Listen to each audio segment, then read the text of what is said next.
Hey, everybody, and thank you so much for tuning into another episode. Before we get into it, I just wanted to get a few things out there, a few messages to get across, and then we will get on to the episode. It's a great episode we have coming up. We brought in Andreas Xirtus to talk about Tartaria and a whole bunch of other crazy stuff. So I really hope you enjoy it. But first, I just want to say congratulations to Brandon and Crystal, the two giveaway contest winners. I have sent your prizes out to you, so you can expect those in the mail.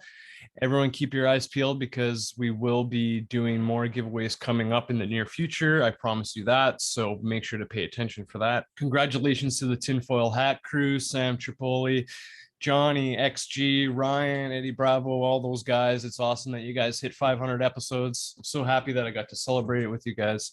It was so awesome that I got to come hang out with you guys and celebrate the big 500. It was great meeting you guys. I got to meet some other great people, Mike Romanelli, James Curry, Ryan Bledsoe, a whole bunch of guys. It was just wonderful. So again, congrats. I'm sure our paths will cross again. So until then, just wanted to give you a shout out, show you this bad boy. I will be finding a place somewhere on the wall for this. You replaced Crystalia. Boom. 500 tinfoil hat. Congrats, boys. That's it for now, guys. So keep an eye out for more giveaways. Keep supporting the show. Please share it with everyone. Subscribe on YouTube. Thumbs everything up. I'm still trying to get on Rockfin, so hopefully that'll be soon. But until then, enjoy the episode, guys. Peace.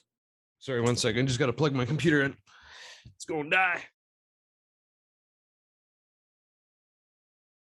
Hey, everybody, and welcome back to Divulgence. Thank you so much for joining us. Today, I have a nanotech engineer joining us who's also a historical researcher and content creator. He was also a former NASA nanotechnician, as well as CNN social media strategist. He is a G among Gs. Super excited for him to come on and start having some discussions. So please help me welcome my new friend, Andreas Xirtus. Hello, my brother. How are you today? How's it going, man? That's awesome. Good.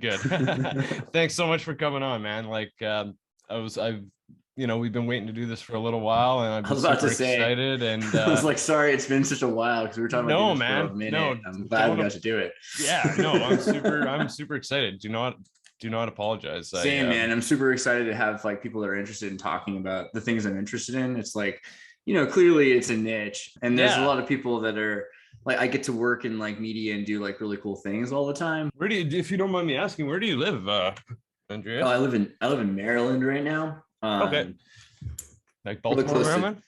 No. I live like by West Virginia border up northwest. Like I live in like a pretty nice spot called Harper's Ferry. It's where basically most of the Civil War, like all the buildings that have been destroyed in Tartaria has got a number of leftover parts, but there's a few areas where Sherman didn't destroy, is the story. And so here's Harper's Ferry. It's like an important triangular port where there's 3 different rivers that meet. And so Maryland and Philadelphia and Virginia and West Virginia, well, I think it's just Philadelphia is north, but it comes through this area. So the 3 rivers meet, the 3 states connect, and it's also where the Bolivarian socialists from South America, like who had supported the American independence movement, have enclaves. So it's a weird place with lots of like cobblestone buildings. Yeah, very rich. And wow, okay, that's cool. Well, it's right up your alley. It's very old school. And so it's kind of like the last place in the area that's old school because everything else was built after the Civil War, like, it was all destroyed.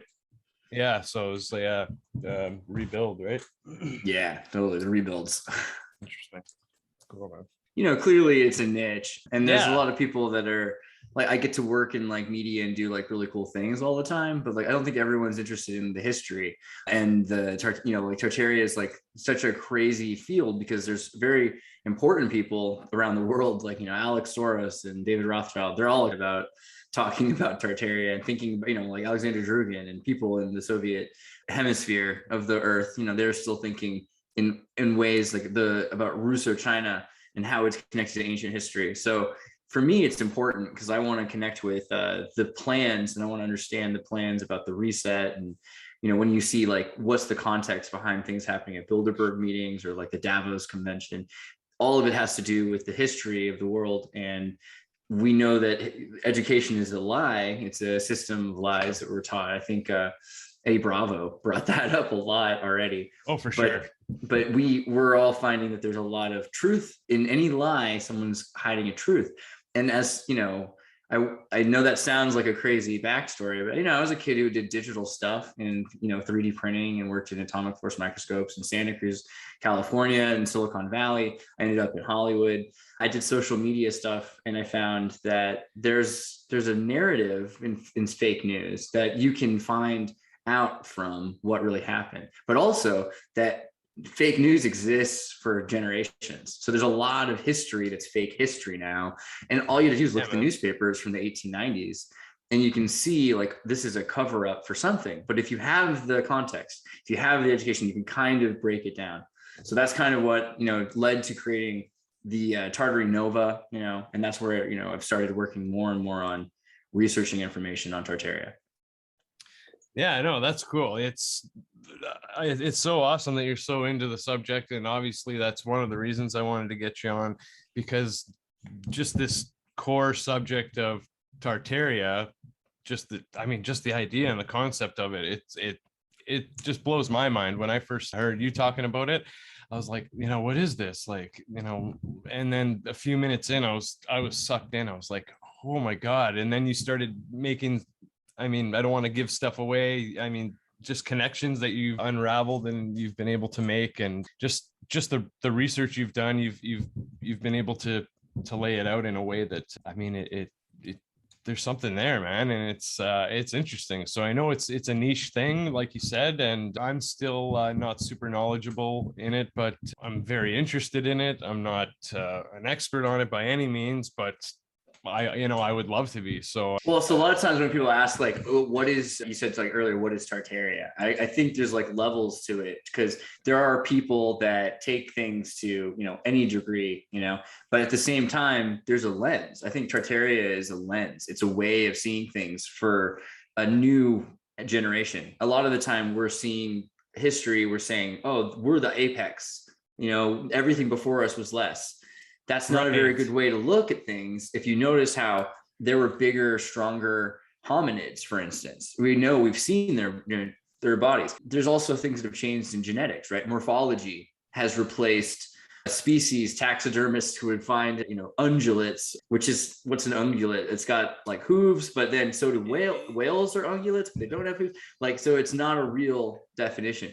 Pachyderms, thick-skinned, right? Eventually we're looking at genes and we're saying, oh, well, rhinos are closer related to, whatever, so these things have also been, the way I look at Tartaria is it's partially looking at things from the most modern and clinically scientific way. We're not doing this in a vacuum of science, or, we're not doing this in opposition. Actually, this is a fulfillment of science and of what history should be, which is to critically analyze the narratives from both sides of events and to find out if there's any sort of mistruth or maybe even mischievous intent. But a lot of the time it's just an accident, because the newspaper responders writing about an event that happened in another state, all right, and it's in the 1890s. So you're getting information on trains, and that's another thing, right? Trains were, people who worked in trains were beyond anyone. If you worked in a train, you'd have an office with a telegram machine that instantaneously faxed to someone somewhere else. Like the amount of power that you would have in terms of instantaneous communication and technology was so much above anyone else's. So a lot of it is that there are certain groups of people that were completely modern and living like we are now, essentially. But there's this extremely small elite. So Tartaria is partially that lens, but also Tartaria is literally a place that has existed in history that has been wiped off maps. And so that's where the divide happens, because people can, it got to the point where we at least can admit it exists. A lot of people were saying it was just a hypothesis that it even existed, but it's on so many maps. It's been on so many people's globes and their maps of any sort of, like Tartaristan, for instance. I recently talked to a girl in Russia in an enclosed state called Tartaristan, which they had taken all of the Tartar people, and then they'd put them, as many as possible people who had any sort of social, power, put them into gulags and erase their culture. And so they know everything that happened from their great grandparents to now, but they don't know what happened before. So they're just now finding out about Tartaria. And so it's a huge thing, because it's actually changing the culture of the world for people to realize their heritage. And so the main thing is, it's not just one little place. It's also the whole world. So Tartaria, there are people that say they were Tartarian along the coast of California, people that say that they were Tartarian in parts of Africa, people that use these terms around the Phoenicians. So this is a very ambiguous term, it would seem. So, but how is that plausible? Well, eventually in the Chinese also, China was called Tartary for so long, which is a big thing with the Uyghurs today. Yeah, I mean, Fleming wrote a book called Tales of Tartary. And, there's a number of books. If you type, go into archive.org, you'll find a bunch of books we've uploaded and other people have found as well in libraries that are, Jesuit scholars that have visited the land of Tartary, but they're talking about, California or Canada, or they're talking about Brazil, and they're still calling these places this name. And they're supposed to be looking for things like the vegetable sheep of Tartary, which is cotton. There's bushes and things that are described in these magical ways a lot of the time.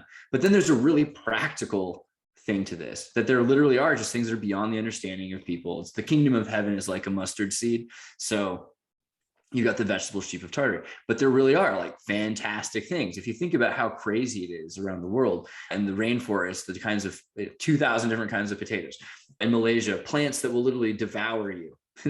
Plants that right, like these things exist. So it's not like they're too fantastical, but to some people they were. I mean, people that were living in insular cities, states around the world were not used to seeing giant birds, giant lizards, giant man-eating flowers, as much as people that lived in the sort of jungle city that is the rainforests of different parts of the world. So when people started to explore these areas, Tartaria became more of a it's not a nation, because a nation is a people, which can be migratory. It's a state. It's a state, but it's a confederacy of states. So what we're seeing is a trade network of different states. And so this is very strange, because this is supposed to be not plausible to have existed. We're supposed to just now, the European Union and Bilderberg is working towards these goals, but it's strange to say that Iran, the Persian Empire, these empires that we're looking at, that there's another plausible thing that existed prior and during and after, which is Tartaria. And that we have so many accounts in economics in history of trades happening, that we can see that this is not the way anthropologists say history is supposed to go. History is supposed to say that a culture has a war, they defend their resources, and out of war builds an empire, and then they force taxation, and trade is just this byproduct. I think it's kind of strange, but that's not really how it looks like it works. It seems like if no one stops it, trade happens, like forums develop. And so at one point there was an endless summer trade system that would allow for a triangulation of trade. And it included, the British Isles and Scandinavia. And you can see it because the boats are the same as, Egypt and Eritrea, which is East Africa, and also in Brazil. And so Brazil and East Africa are not as far as you think they would be, because there's also, you can go up into Europe and you go through the Phoenician zone, and then you end up in, like Crete. And there are then island rivers and systems of canals that take you to Egypt and then into Eritrea. So sure. Yeah, it's all about your path, right? Whatever. Absolutely. The river, the water, the ocean, but these things are not, so we're told these people were walking across, like that migration was happening from really slowly, and that's why there's so many isolated groups of people. But what it seems like is the exact opposite, right? Because we're having genetic evidence of there being gene flow between multiple, maybe 13 kinds of hominids that are at least similar enough that they have the same promoter sequences, which is weird because if you had like a mule, from a donkey and a horse, it doesn't have a donkey and a horse can't breed properly, like together, like they can only make a sterile mule because promoter sequences have to match up and bond so that they can discuss what the hybridized sequence will look like.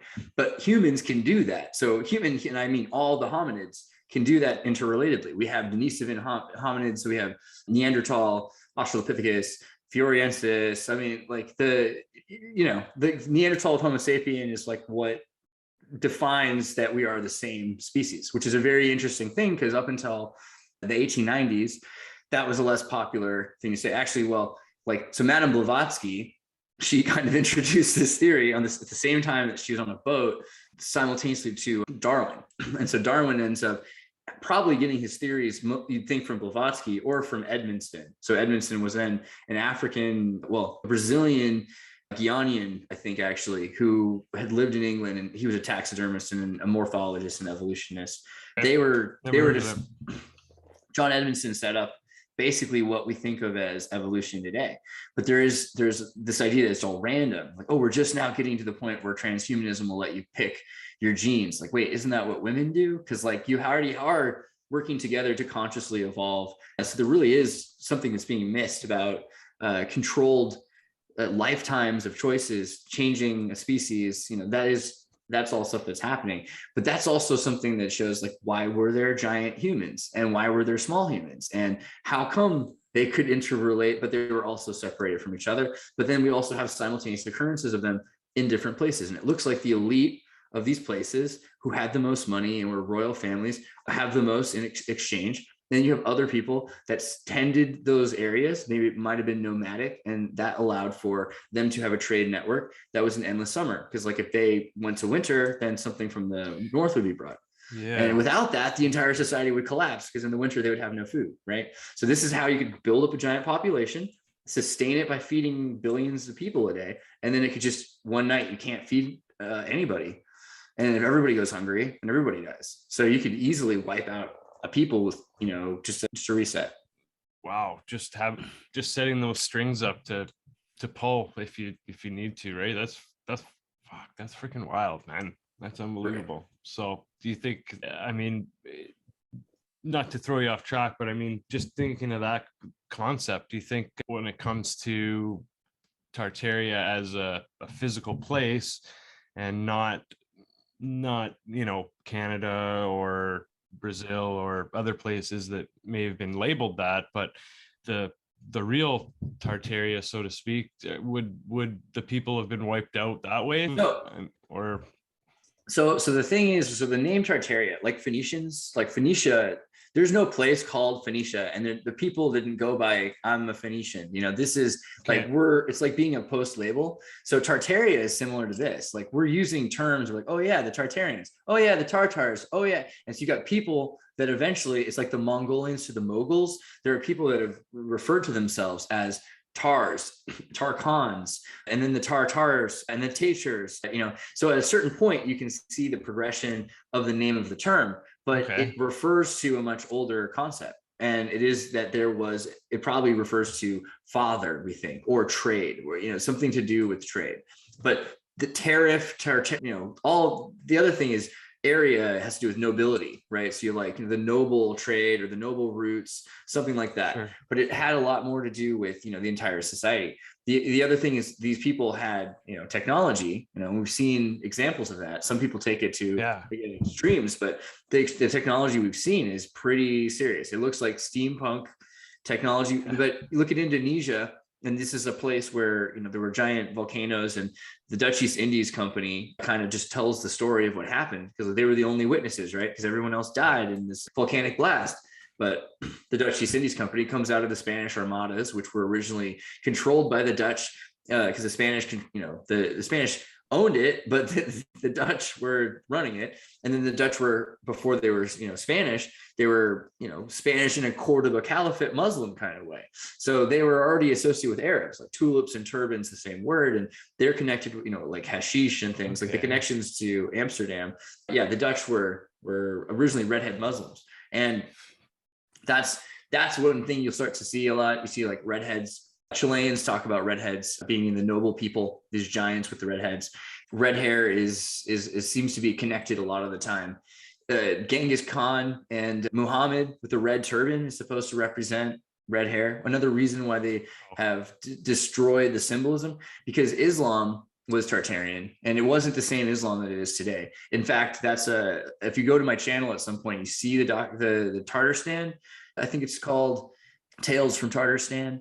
So it's all this girl, her whole life, about what happened in Tartarstan. And I asked her, like, oh, so wait, you're from Tartarstan and are you a Muslim? And she's blonde and blue-eyed and just looks like, like she's Russian kind of. And she's like, oh no, I mean, yeah. I'm just like, oh yeah, I'm well, I mean, so it's yoga kind of, like Islam is like yoga. And I was like, wait, that's not what they told me. That's amazing. But that's the whole better kind of sounding thing.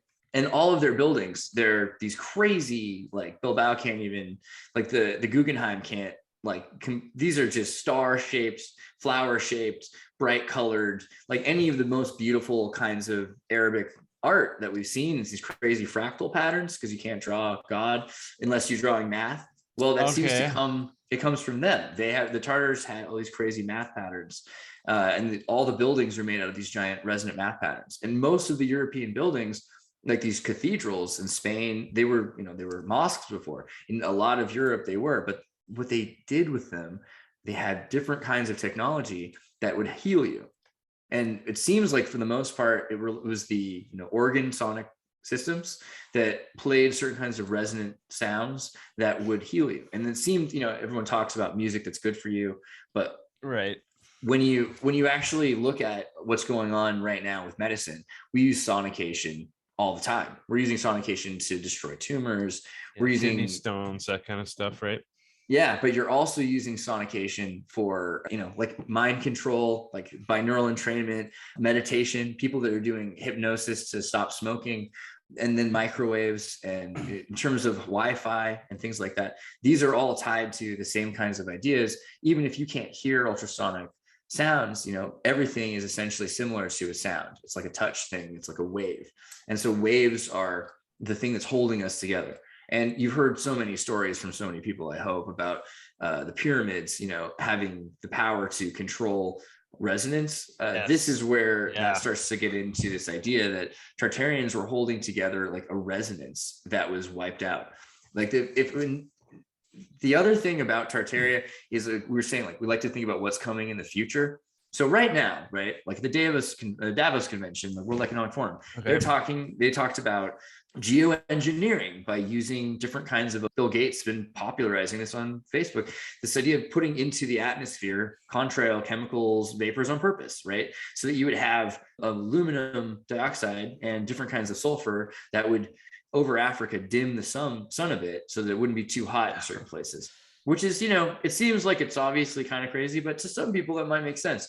And looking into it, like, it would do that, but then it would not help if you would be like Rogaine. If you stop doing it, it'll make it worse. All of a sudden it'll get so hot we probably couldn't live, and so that's a serious danger of geoengineering. But it's possible that that's happened before. If we allow a system to destroy itself, then what you end up with is you have plants eat CO2, right? So if there's a lot of CO2, you just build a new rainforest.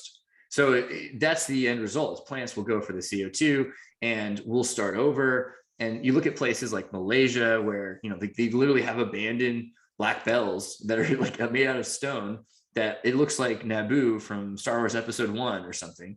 All of these ancient towers, but they've all been shattered. So, and what are what were these used for? Okay, so again, with the idea that if you can use technasma is an idea. A lot of these buildings, like the ones behind me, they even have these metal spikes. Like if you use that for lightning rod, it grounds down lightning into the ground. You can like dissipate energy into the ground. But if you're able to store energy from recurrent use, let's say you have a volcano, then what you can end up doing is you can have static discharge. There's actually electricity that comes off of the heat from the piezoelectricity. So you end up creating storms. And if you're in areas where, let's say you're in a rainforest, like, so in a rainforest, you'll have lightning storms all the time, like in Iquitos. Lightning will then strike the tallest tree, or if you have a tower that's slightly taller than that, it'll always pretty much strike that same tower. So you're able to continually ground that power. So if you're able to control that power, like let's say you have cycling out systems like turbines or mills, like the Dutch mills that you're familiar with, the Dutch and the Spanish again, then you find that, okay, this is the same technology. It's a technology that allows electricity to run off and be recharged and used in any system. So you can use it to, heat up metal and create lights with, sulfur or gas. You can use it to create super lights that you have at the center of a town that just shoots out and makes the entire town bright pretty much for, it's like a 10-mile radius or something, or, 1 mile radius for a single light that hits in a certain area. And they had all these things. Like these are things that I think sound weirder than they are, but if you start wild, man, they're crazy. But like, they're not crazy, but they're so eye-opening and mind-opening, and just they make you think different. Just by if you read, like at first when I heard it, I thought it didn't make any sense. I was like, well, I mean, because I thought, and you have to, like the Dark Ages and things were like muddy and everything was terrible. It's like, well, yeah, I mean, but that's what it's like in different places right now.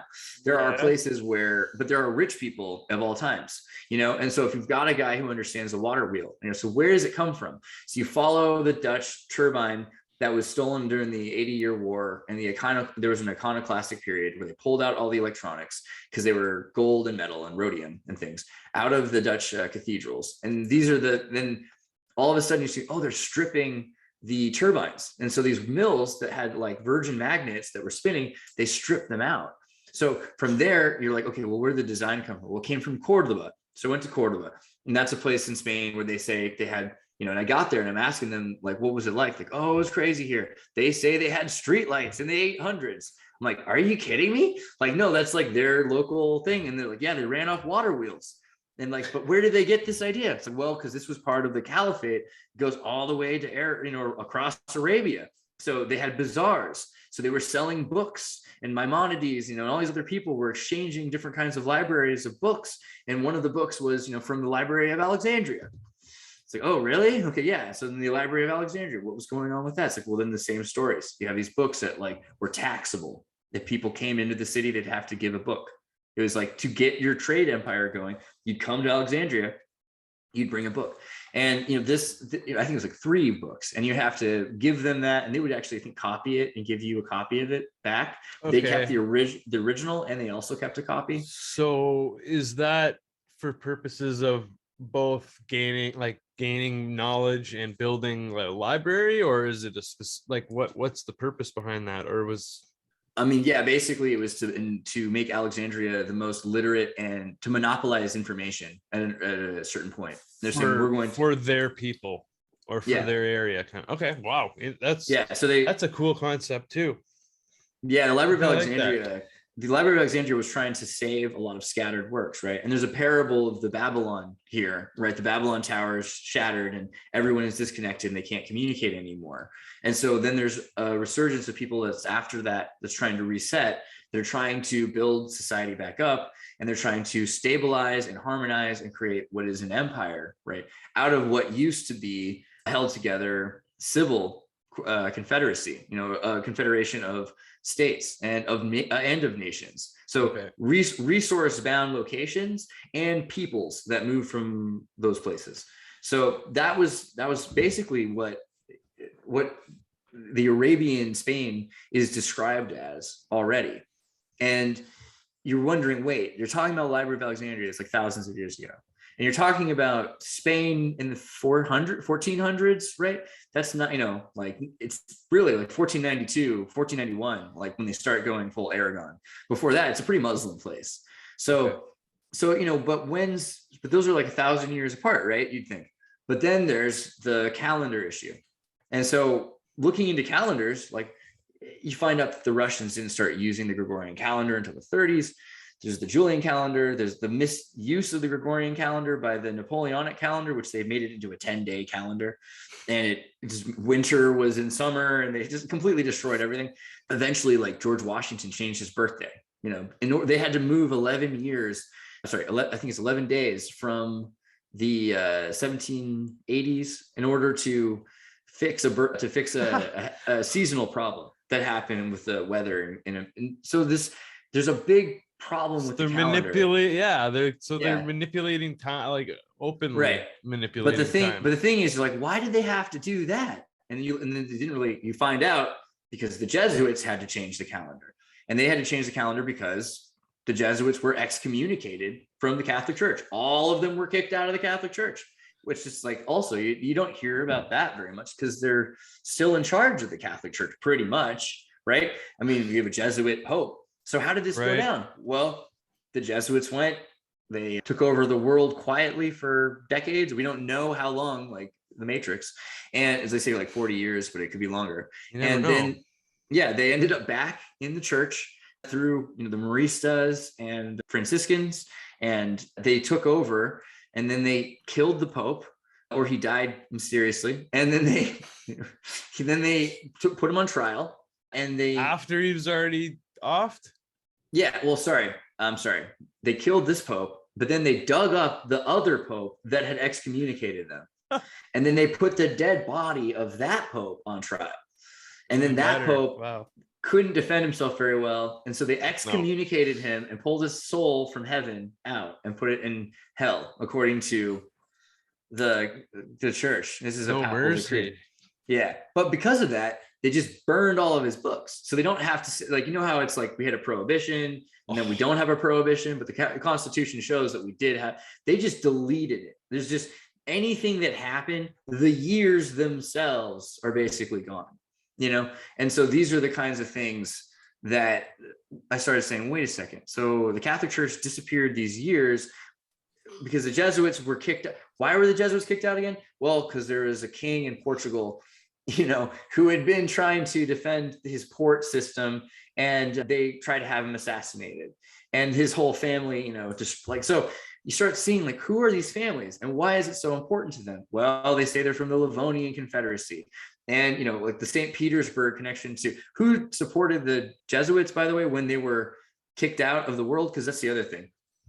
At the point that they were kicked out, the Jesuits were already in every country. They were wearing all black, like the CIA. They ran everything. And then all of a sudden, Japan was a third Catholic. Another thing you don't hear a lot about, but like Japan had gone a third Catholic. And then there's a civil war and they start just killing people. It might have been like a half of Japan, but they killed a lot of people and they made them all convert and say they weren't going to be Catholic anymore. And so the Catholics, they're like kicking them out. The Jesuits were getting kicked out of South America. They're getting kicked out of every place. So they ended up in Belgium, and they ended up under, I think, like St. Petersburg, because of Catherine the Great. She was soft on Masons and soft on Jesuits and letting people do, what they wanted. And so the Freemasons rise up at the same time that the Jesuits are basically kicked out.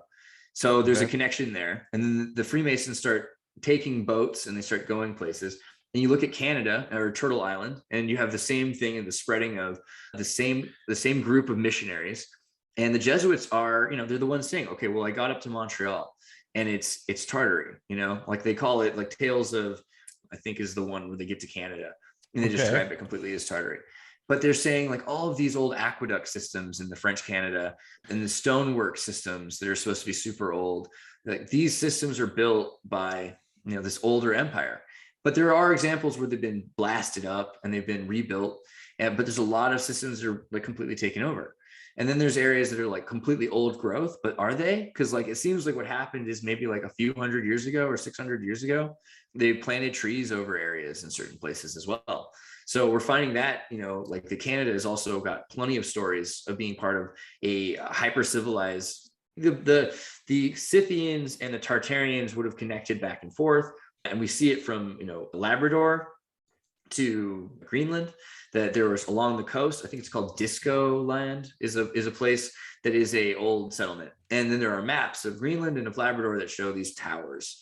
If you look at the chart, if you type in like Tartaria and Greenland, or if you type in Greenland without ice, you'll find there are maps of, these cities that are across all the way. And so that's buried now in snow, but it's another thing that, like, when I was reading that, then very soon after that, the president at the time of America had tried to buy Greenland, right? And so what are the connections to to Tartaria with Greenland, but like then Drugan was talking about it, and like, oh wait, Russia, the Earth is so much closer at those areas, and that's one of the nice things about using like a polar projection map. You can see like Russia and America really close, and all of those areas are really close. So anybody who's up in those areas, they're able to get around really easily to any of the places from that center spot. So the amount of people that are going to be interacting in the north are going to be more than necessarily, you know, in certain parts of the equatorial Earth. So there's a connection there too. Like that's a reason why there's the Rus, there's the Scandinavians, there's the Scythians, there's, you know, a number of Canadian tribes, and they're able to interact more because they're at a closer distance to each other. Interesting. Okay. These just the different ways of looking at the map and stuff. It's wild, man. Like, oh my God. It's just, again, it just opens your mind so much. Like I'm just trying to find that Greenland map, but I can't. I'm not sure if I'm here. Maybe I can post it. That must have been kind of green. Looking at the right thing. So like, what are we looking like? It right, like Andreas, like, what are we looking at right here when we're looking at this map? Oh Jesus, what happened here? Oh man, they really got you there. There we go. Yeah. Yeah. So the 1814 Thompson map. So when you look at, when you look at like the way the world was described, they're always saying that the further expanses of a place are Tartary. Like if the further east you go is Tartary, the further west you go is Tartary. But it was the biggest thing, and then eventually Tartary became smaller and smaller as there were more and more names for places that were making up. And it was like, oh, actually, in between here and Tartary is India, right? But also is Japan, and then is California. Like Tartary used to just describe all places. But a lot of people use it just ambiguously to just say the whole world was Tartary besides here, you know. And then as time went on, you know, we were looking at Mongolia and China as a separate culture. So they were saying, okay, well, they're the Tartarians, you know, they're the Tartars. But you know, there's 358 ethnicities even in China or West Taiwan. So the way China is kind of described itself as like a singular ethno state of the Han is not true. You know, there's still 50 some odd languages spoken there. And so in the region, you'll see like, yeah, like there are different areas that still use, like Tarkans are, you know, the caliphate, they still use the name because it means a father general, right? So the Uyghurs still use tar in a lot of words as well. But Russia is still like parts of Russia that fills in what is called Tartaria as well. So okay. When Putin was recently, I saw a video recently where he's being handed a map of Tartaria. I think he was looking pretty much the same map that you're seeing here. And it's showing like the same thing, that America and Russia were connected. At some point, they now started calling the Russian American Trade Company started creating new maps to replace the old Tartarian maps. And they're saying, this is Nova Angelisk, this is Ruskia Ameriska, you know? And so that's also a part of it, is the Russians didn't, the new Russian Empire that kind of exists since after Catherine the Great, who was brought in from St. Petersburg, by the way, and was not allowed to see her kids for the most part. And this kind of allowed for them to destroy the Russian family and to destroy the Romanovs eventually, like later, you know, because they had built up that this was the important heir, but this family was more of a puppet family by that point. Okay. The Cossacks they're told they're Cossacks if they're good, and they're told they're Tartars if they're bad, right? So there's an assimilation of the people of Tartaria into new Russo-Chinese culture. And that's what you can see, is there's a giant divide there, which is a very peculiar divide between the Russians and the Chinese. There shouldn't be, and it's not real. And when you go there, you see that there are people, and that they have the closest thing that we have to, you know, the Tartar culture still, which is that they use this crazy math. They have crazy symbolism. They have stories of, you know, magical folk tale stories of places that they have automated, you know, stories of things that are magical because they're automated, or because they're, you know, they can drive, or there's trains, or things that are kind of futuristic. Like a lot of them have stories about things that are futuristic built into their fairy tales. And And so those are like maybe like 300 or so different groups though that are being suppressed every day. And the Uyghur are the biggest example because the Uyghur have, you know, the most to lose. But the Russians have also done this for centuries, where, you know, Kazakhstan is where the spaceport is right now, and there's another one that they're building in East Russia, but it's where, I mean, America has been sending money, and Russia's been sending, I think they rent it out for like 60 million a year to keep the thing going. It's built on top of an old Tartarian ruin. Kansas City, though, similarly built on an old Tartarian ruin. It's a vanadium mine. So there's a mine there for vanadium element that the vanadium's used in emeralds. Wizard of Oz talks about, you know, Emerald City, and it's OZ. But if you think about it, like, there's a number of reasons why you're not in Kansas anymore, is actually like you're not in Tartaria. And like, so also the stories that he built for Oz came from, a lot of the time, from Madame Blavatsky. I think it's from the Bluebird story. And so the Bluebird story shows the same idea of this world that's completely veiled. And once they pull the veil, it's blue, and they've never seen blue before, but it's this new color that emerges. So the story also that when the spectrum changes in terms of the resonance pattern, it could have been also as Alvira's hypothesis says, that this vanadium and iridium, when there's a ring of iridium that we have, or at least the Earth has a level that has iridium in it that there's no other any. So it seems like we were probably hit from a volcanic eruption that covered the entire Earth, or a meteor, or, you know, whatever crazier parallel reality. Yeah, those are great too. The star forts in France. That'd be something we should probably talk about. Is the star forts. Right here? Yeah. Yeah, that one there, the top one there. I've been to that castle actually in Mont Saint Michel. Oh. So these are the kinds of things, the autonomous city states, and they're built with these star fort patterns. That's what earlier we're talking about the stars.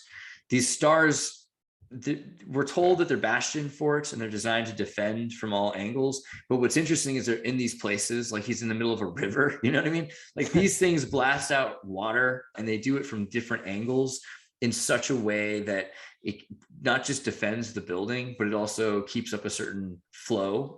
The water flows around it. Holland has a lot of star forts like that allow for, you know, it's a golden ratio shape. It's not a perfect symmetrical shape that you can shoot from all angles from, but you can use it for water to flow and to create a channel. So most of the things you're finding are that these are cities like Atlantis. There are these, you know, that building looks like Atlantis. Atlantis is advanced. Herodotus talks about it. It's another book that we find from like the Library of Alexandria that ended up in Europe. But this idea that Herodotus had seen or had heard, you know, like he didn't actually been there, I think he just heard about it, right? It's like he's hearing about a tale that happened a few generations before him. So Atlantis isn't just one place. It's a bunch of these, it's like New York City, but there's a bunch of cities, right? So Atlantis is part of this larger thing, which is a pre-existing civilization that spans everywhere. And so there's one in Mauritania. There's one in, you know, actually there's thousands in different places. Like Spain, there's the Star Fort research that 13th Monkey does for the Tartarian Nova Discord. We have a lot of videos for the recent Tartarians where we just spot on the different places on the map, places where we found different star forts, and like every day we're finding more star forts still. There's thousands of new star forts. Those sound pretty cool, man. That's interesting shit.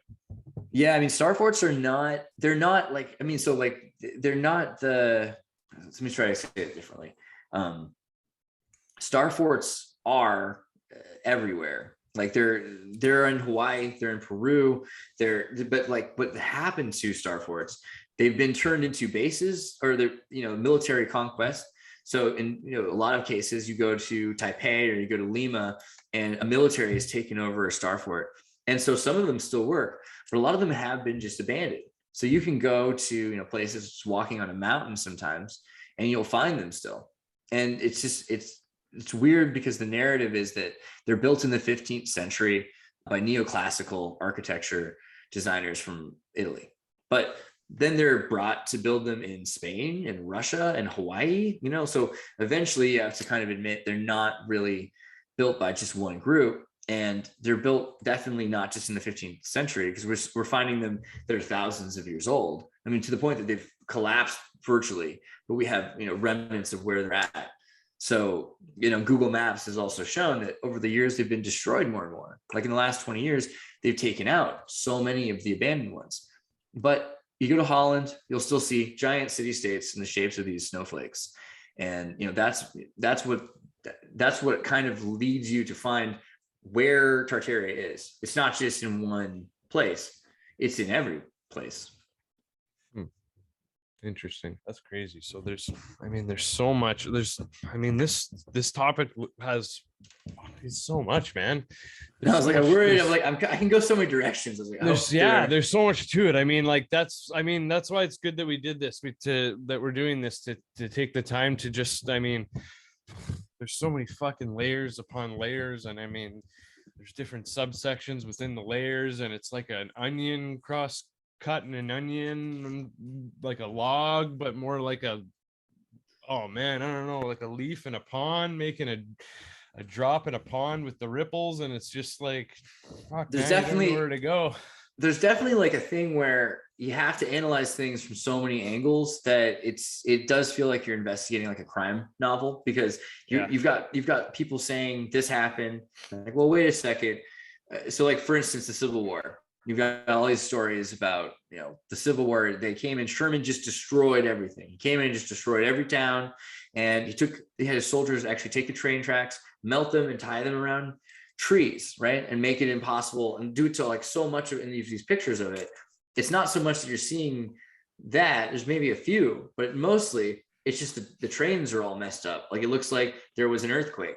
And, you've also got these giant buildings, but you've got holes in them from cannonballs because they're shooting huge and then you've got airships. This is the other thing, the Civil War, a lot of people don't seem to talk about, is that they had flying airships, and then they were dropping bombs. Yeah. And there were people that had to bring vehicles with gas, different kinds of chemicals, so they could make both clouds to kind of hide their ships while they were going up. They'd make some crazy sulfuric clouds, but also to put in different hydrogen, because they were making hydrogen balloons at first, which exploded a few times and killed people. But for the most part, they were using hot air balloons. They were really successful because they'd have lookout guys, but they were shooting at each other in, the sky. And this is the beginning of what we consider to be like modern automated warfare. Well, right before that, you've got 1812. So 1812, you got guys wearing the same kinds of outfits. You've got earthquakes and, the same kinds of outfits that they're wearing in the Civil War all over. You have Napoleons wearing these outfits. You have Spanish wearing these outfits. You have Venezuelans wearing these, Russians. Everyone's wearing these outfits, these blue kind of flat hat things. And they're experiencing the fire in Moscow, which burns down everything, which is weird. So it's like, you've got brick buildings, right? So how is the whole place made out of wood? But, a lot of it burns. And then you've got Napoleon comes in. He destroys Spain. His brother is supposed to be put in charge. But the Spanish who are in Venezuela, they're completely wiped out by their earthquakes. Georgia has, earthquakes. There are supposedly meteors landing in Georgia. Then there's ice caps that are melting in South Carolina, which are all these dunes. There's these giant like spheroid dunes that are they're all because of supposedly ice that was shot out and landed it shot out like 1,000 years ago, but finally melted and turned into lakes that dried out within the last 200 years. So we don't know, like the pattern of nature that's changed so much, like the terraforming that's already happened here, the stories of what it used to look like. But everywhere you go, like there's photos of the 1800s, and there's always a dude with his hidden hand. He's got his hand in his pocket in front of some conquested building. He's standing there, he's a Freemason, and there's a building that's just been taken, and next to him is like it's like the building looks trashed. And the story is like, yeah, they came up on this place a lot of the time, and they're like, okay, we're gonna take it. And there probably were people that were living around, and so you start seeing these pictures of collapsed giant architecture with people living in the corners in huts like Diogenes underneath the arches of these, abandoned giant temples, right? And that's the beginning of this kind of story. So I forgot if I said flamenco. Did we talk about flamenco yet? No. Okay, sorry. So we were talking about chronology earlier. The thing that the best study that we have on chronology of different calendars comes from this Russian guy named Fomenko, because his job for the Soviet Union was to correct that these 1920s Gregorian calendar usages. They wanted to get Russia on the same calendar. Like, okay, let's figure out what happened. It's like, wait a second, I don't know, because you've got these stories of these kings who have the same, birthdays and death days for 12 generations. You have these guys who have the same birthdays and death days for 12 generations, and they're 1,000 years apart. But then you have the Jesuits talking about in the year of our Lord, when they're talking about 1,000 sometimes, which is representing that this was not 1800. Well, like it says it's 800 or something like that. So he starts getting, wait a second, if the 700s, when the Muslims are happening, and the 1700s, when the Jesuits are happening, are at the same time, that's pretty weird. that would be really strange, because it would mean that the Crusades and the Jesuit suppression were connected. So starting to dig and starting to look more into the calendars, figuring out, thousands of books have been written at this point on this concept of the Fomenko chronology.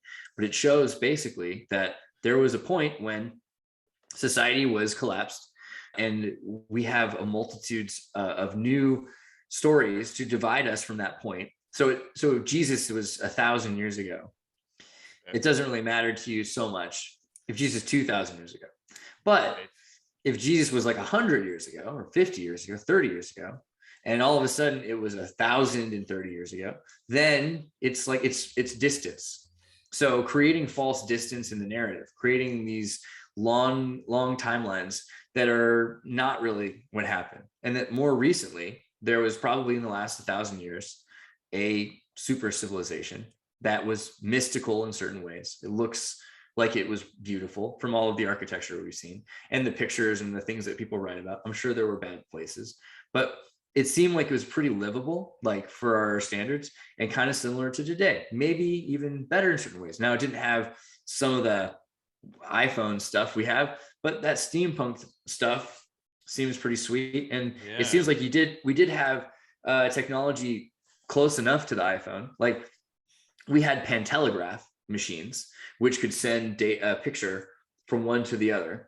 And we had, optical light-based cameras. So we could have projections, and it looks like there were cathode ray tubes.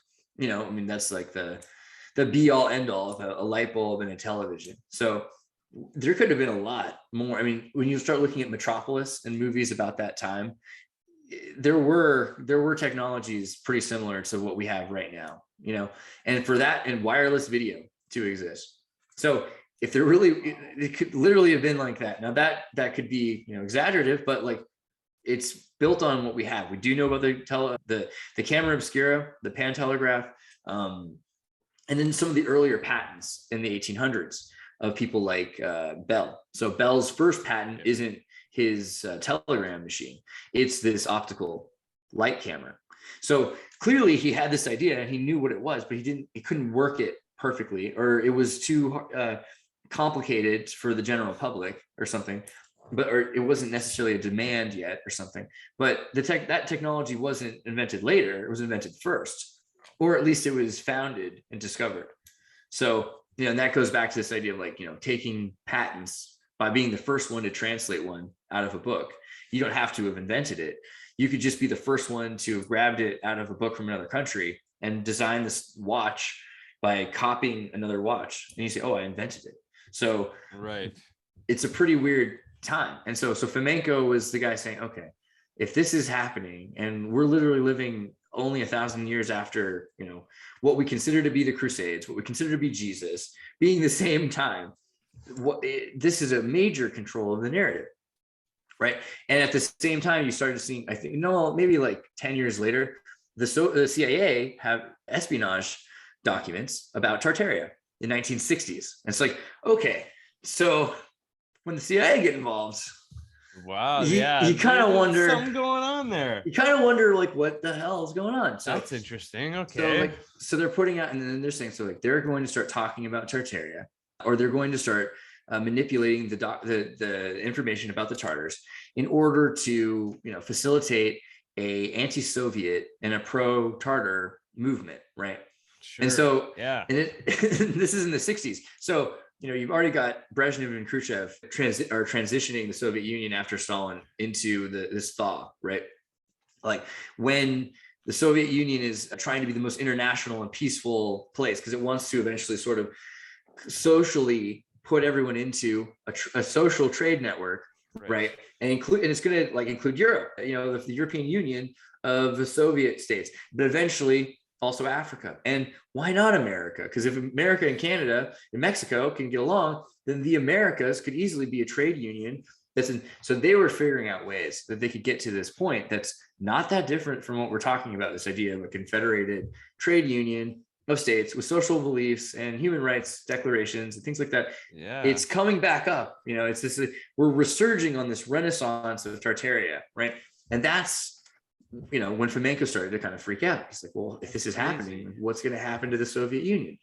So, that's when the Soviet Union started kind of suppressing some of the work. And it seems that seems like he started putting into his books secrets by the way you look at it. So you could eventually decode some of the data, but it's he has 1,000 books, right, that are all about what's happened in these different dates. So trying to figure out when things happen in history becomes a bit more difficult. We start to see that Canada was not so long ago. It's not this wild that we were told, and that across America, this Oregon Trail, this was not this first trip across America. Okay. And, and that there, these trains that we think of as built in the 1800s, they've been there probably since the 1000s or the 12th century. And so steam engines also is another weird thing. You start seeing these pictures in the 1800s of super futuristic looking trains, but with their things blown out of them, the boilers have just exploded.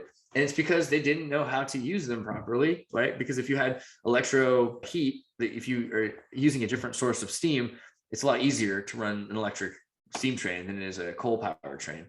But trying to get it right, the pressure, eventually you could buckle your gaskets and destroy your boiler plates. So you have people that are misusing technology, clearly, and a lot of it. And so you start seeing things that are falling apart. You start seeing misuses of things. But there are tanks in the 1600s, right? The Italians have tanks that are these metal boxes. They don't work perfectly because they don't have proper fuel for them, and their fuel makes them explode. But otherwise, they're perfectly designed like watches, really nice. The gears are the right gears. They're giant, but they're perfect size gear. And they're not very different than a Panzer tank. In fact, the Panzer tanks are based on these 16th century tanks, and so, but where did those come from? And they say, oh, well, we looked and there was a neo-renaissance of this Italian book that we got from Alexandria, blah, blah, blah. So every single time, it's always the same story. There's a technology that's being released and it's being misused at first. But the trains are a good one because you can see they were running across the country. Minnesota. Recently, I was looking at, what was this? The fire. Let me look this up really quickly. Or 18. Do you know about do you know about the story of Blair Mountain? No, yeah, tell me that. What's that? No? Oh, it's a mountain where there was mining and the workers kind of had a revolt against the employers because of, working conditions and stuff like that. And they ended up battling each other, and the workers wore red bandanas around their necks to know that they were on the same team, and that's where the term redneck came from. And wow, so interesting. Yeah. And there's also stuff about the Navy was throwing pipe bombs on the workers. It's just a crazy story. I'm trying to get Ryan Dawson on to talk about it, so I was just curious if you knew about it. Well, it's not very far from where I'm at, actually. I have to look into that more. You know where I'm at right now? Talk about that. I'm about 10 minutes to 20 minutes from where the Blair Witch Project was filmed. I found that out recently. I was driving home in the dark and I saw Burkittsville. I was like, wait a second, what is that? What is that? And I was like, yeah, it freaked me out. Greasy. But yeah, so 1894 is the Great Hinckley Fire of Minnesota. So what happens is they've been sawing down trees, they've been destroying trees. It's around another place that is a Tartarian city, which is Minnesota's Minneapolis. There was, if you look at pictures of Minneapolis in the 1800s, there's crazy towers, that don't even exist anymore. Just were on the river that had all sorts of, you can see them. The pictures are amazing. Like they'd be, on top of a river, and underneath the river, there'd be a cable car system. And these cable cars were run by electricity that were from a hydropower plant that was, the river would have a turbine and it would power this electrical system. So you see this again and again, right? Like New Orleans has the same power system. Everyone has Brazil, like Sao Paulo, they all have the same electric trolley system. But what ended up happening was they were cutting down enough trees and they said, oh, whoops, we started a fire because a train went around a corner, caused some sparks. Not probably the real story, by the way, because also these are dudes with hidden hands that are running these trains. Right. But they say, okay, well, we started this fire, we couldn't put it out, started spreading so fast it created a firestorm. And so this firestorm burns across Minnesota and destroys, I think, 500 miles or something like that square completely. It kills thousands of people. Thousands of people die, but we don't know how many because there were Indians, and Indians at the time also had slaves. And so we don't know how many Indians and their slaves, but then we knew that there were at least 13 or so villages. So thousands and thousands more, way more Indians than Native Americans than immigrants from Europe and American citizens. Yeah, but thousands of Americans, died as well. So what the heck happened? Well, okay, a firestorm means that there were tornadoes of fire. These were fires that were burning so hot that they were literally like turning clay into the concrete, boiling the rivers as they were going. And there's a museum that I recently went to in Hinckley. And so I got to see what had happened. So they have the stories of the train drivers whose hands were melting and the glass was shattering as they were reversing the train out because they couldn't go forward. They had to go backwards. And they were driving this thing as fast as they could with as many people as they could save, while other people were screaming, trying to get to the train on their sides until they got to a swamp. And then they all got in the swamp, and I think it was 400 people, or maybe 100 people. I don't know how many, but not a lot of people, but they survived the only people that survived this crazy fire that destroyed half of the state of Minnesota in a place that's next to the Great Lakes, in a place not that far from Canada. Yeah. And I'm starting to find out there are more stories like this in Canada too. That's the other thing. I don't know enough about Canada yet. I've been trying, because as I've been moving north, I've gone to all these places. I went to Connecticut where they built the trains in Norwalk, and I saw how they built the trains. And I went to Sao Paulo, and I went to South America. I saw the aqueduct systems. I went, to Minnesota to see the power systems of Minneapolis. But Canada's one where you keep hearing there's the same thing. American natives, you have Cajun Arcadians that are mixing together, and that they're moving into these areas because they're able to. You found people that are figuring out how to live there. You have other people that are extremophiles, that are travelers, that they're xenophile, right? Like they're interested in other cultures too. So they're mixing and creating new peoples, and they're going to all of these places. But then there's a lot of destruction. There's a lot of history is completely erased about it. The thing about a firestorm destroying 500 miles is it doesn't just destroy people, it destroys, all the trees, all the flora and fauna. And we don't know, of course, what it was like then, because it sounds then like you basically had, this is where they have the tales of Paul Bunyan and these, the giants, right? So it's not that, all we know is that redwood trees exist. So at some point, this could have been the same kind of thing, a giant forest area that was completely wiped out. And the main thing is it made it possible for the native people to be removed, because they can't naturally function if they don't have their natural resources. They're going to have to assimilate or disappear, right? And so that's what you start seeing is in the 1800s, this Shermanization of Tartaria. Any place that for the last few generations since Tartaria is destroyed, they're living in mud huts built around these temples. They don't have power anymore, right? And this is the same story as when the barbarians destroyed the aqueducts to Rome. It's a few miles out of town. Then the Romans can't get water. They die. They can't drink. Everyone can't drink. Everyone dies. Thousands of people die. There's a few people left, and they're living they're living off of the blood of others or something, but they're just barely making it with the rainwater they collect. And then in a few generations, they're not the same great proud, powerful people they were, it's easy to completely take their stuff and destroy them. So you have people that move in and militarize, and then they take over these areas, and they've destroyed all the records, but like you also have everything's destroyed. Yeah, but the thing is, some of the stuff was destroyed already, even before they got there. That's a lot of the story is like, oh, we went in and we came, we saw, we conquered. A lot of it's like there was a mud flood, like there was a storm, the water destroyed the area, the mud started to have liquefaction that like went and just carried off towns, and all the records in the town are destroyed. This is like, I think in Back to the Future, they have the same, like, oh, we don't know what happened before that because there's a flood that destroyed the record building in the news. That's the same thing. You have the same story every time. People will like move to a place like Galveston, Texas, and everything that happened in Galveston, Texas up until 1893 is just washed away. But you have a few pictures that had gotten out of there that people still see, which starts the fairy tale rumor. And then we go back on the same trail.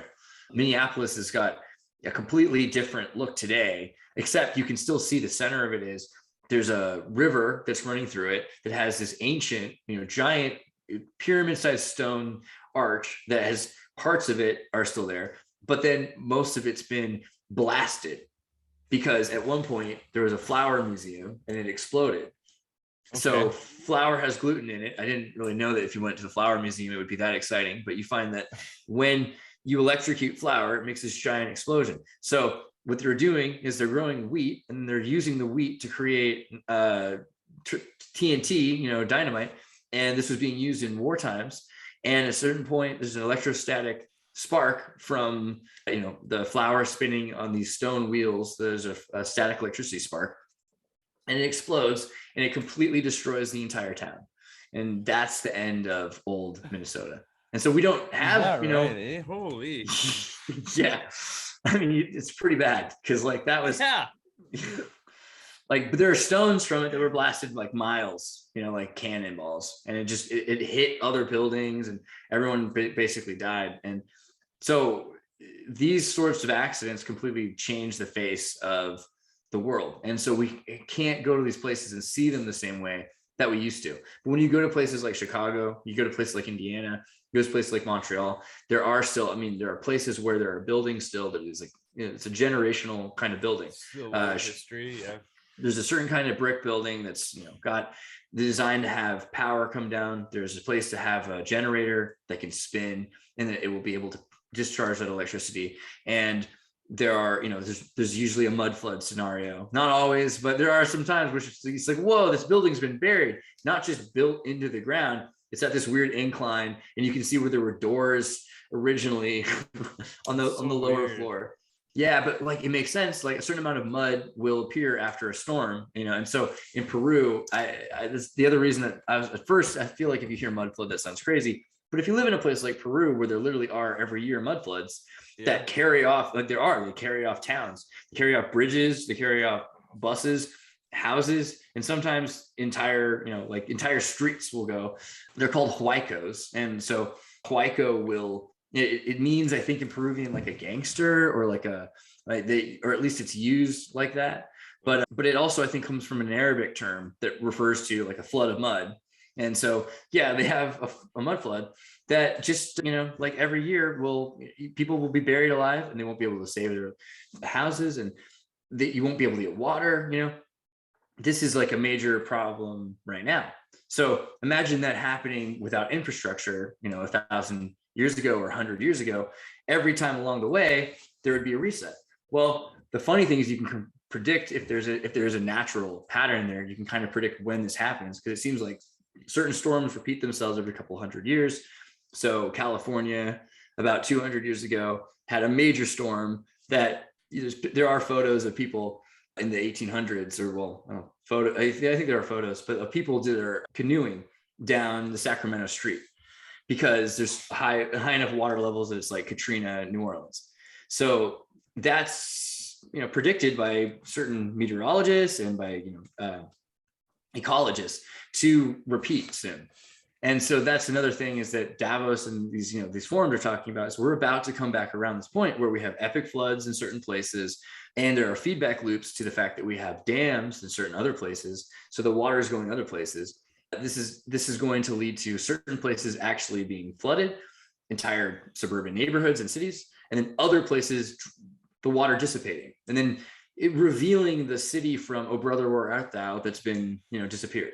And there will be this will be happening more and more in the next decade. To start seeing, there's already been a number of cities that have, a cathedral appeared in Colombia, because like they remove a river, in Argentina, another, this is going to be happening more and more. That's crazy. So yeah, it's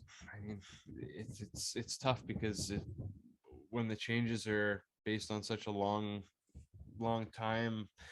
matter of time, it's just, it's hard to track them. It's hard to notice them sometimes, but that's crazy, man. The research that you've put into this, that's just unbelievable. You've just, you've blown my mind. You've given me so much to think about to get the ball rolling on that subject. It's so much deeper than I thought. I started out with just the kind of question like, what is true about history? And so I just keep going and finding events and trying to find which ones have affected enough environmentally and socially that we can track them and figure out what really happened. But yeah, I've been lucky because I've been doing the research, I've been able to visit a lot of these places. And so every time I go to a place, I'm like, oh man, I had this completely wrong, and that'll change it. So like going to Minnesota, going to Canada would be like, I need to start looking more into Canada. Yeah, man. Come on over. Come hang out. Let's do it. I hear it's hard, right? Like, don't you have to like let the queen like stab you or something? I forgot what I heard. But like but I do wonder, like, have you heard, give me some tips on stuff you've heard about Tartaria in Canada. What do you know about like ancient Canada? Man, nothing. Like that's why I'm so interested to learn. Yeah, right. I mean, Vikings went there, right? You have the Kensington. I was working on.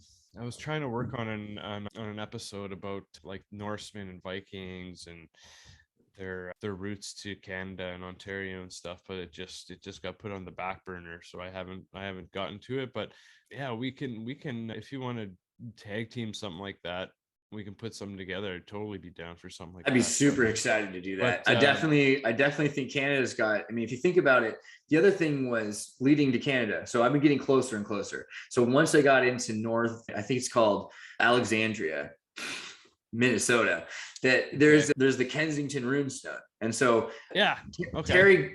Terry Gilliam is from Monty Python. He went to Britain, but he's originally born in Minnesota.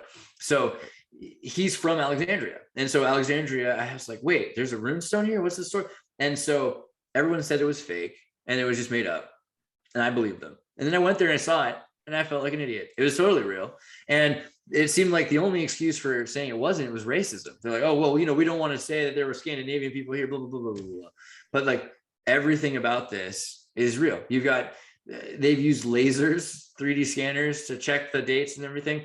But to find it was so crazy. So I go to the museum and I look at the thing and it's not real. It's a copy of the real thing. Okay. And then I go and I say, wait, well, where's the real thing? And I'm like, oh, well, it's at the other museum because the state owns it. So I go down this crazy road to where the guy had found this thing. And there's a plaque and it says there's a building. And then I go to this other place and there's a lady sitting with her, child who's like, and like taking care of him. And she's just kind of the guardian there, like this weird Matrix cat thing. Yeah, exactly. Yeah. And I'm like, it doesn't cost anything. And she just looks at me. She's like, oh, and she goes back to reading.